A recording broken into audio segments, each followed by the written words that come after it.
जिसको जीवन में सत्संग मिला है, ये समझ लेना चाहिए हम पे राम की कृपा है।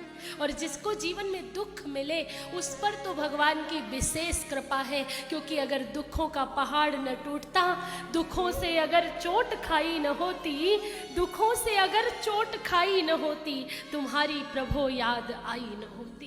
अगर भगवान किसी से कुछ छीन लेता है तो उसे बहुत कुछ देना चाहता है, ये सच्चाई है। अगर दुख नहीं आए जीवन में तो फिर सुख की अनुभूति कैसे होगी, उस सुख सागर से रिश्ता कैसे जुड़ेगा? फिर तो हम संसारी जीव संसार में ही भटकते रहेंगे। तो जो परमात्मा का जो सबसे प्रिय होता है, वो परमात्मा उसे ज्यादा दिन सुखी नहीं रखता। इसलिए भक्तों की बहुत परीक्षा होती है। किसी ने मुझे कहा, दीदी जितनी भी देखो भक्तों की परीक्षा क्यों होती है? जो पुण्यात्मा लोग हैं उनकी ज्यादा परीक्षा होती है, वो ज्यादा उनको परीक्षाएं देनी पड़ती हैं, कष्ट भोगने पड़ते हैं, बार बार उनके जीवन में दुख और कठिनाइयां आती हैं। ऐसा क्यों?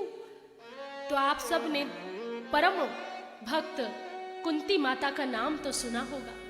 कुंती के जीवन में कितने दुख आए, विपत्तियां कितनी आई। जन्म लेते ही दूसरे राजा के पास गोद दे दी गई।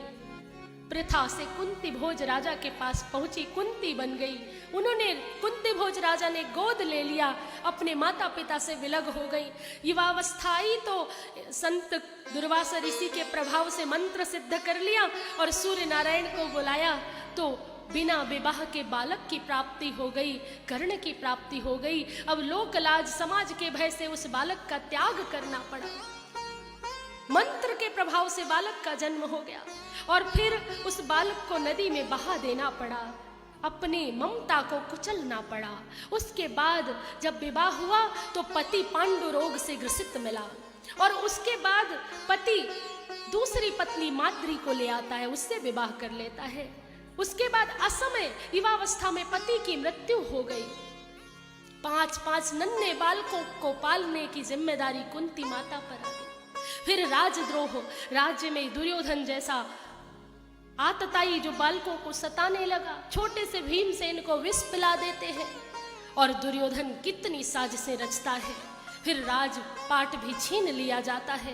पूरे जीवन कष्ट झेलती रही कुंती माता, पर प्रभु ने जब कहा कि बुआ कुछ मांग लो, जब पहचान गई हो कि मैं भगवान हूँ तो कुछ मांग लो, तो कुंती माता से भगवान ने जब मांगने को कहा तो कुंती ने आंचल फैला दिया और कहा, नाथ मुझे कुछ नहीं चाहिए, अगर तुम मुझे कुछ देना ही चाहते हो तो मेरी जिंदगी में दुनिया भर के दुख दे दो, मेरी झोली में तुम कष्ट डाल दो, दुख डाल दो, क्योंकि मैं जानती हूँ जब दुख होते हैं तो तुम साथ रहते हो और जब सुख आते हैं तो तुम साथ छोड़कर चले जाते हो। जब तक लाक्षागृह में बालकों को जलाया गया, जब तक परीक्षाएं होती रहीं, अज्ञातवास के समय भी आप हमेशा साथ खड़े रहे। और आज जब युद्ध जीत कर मेरे पुत्र हस्तिनापुर के राजा बन गए तो आप द्वारिकापुरी जाने की बात कर रहे हैं।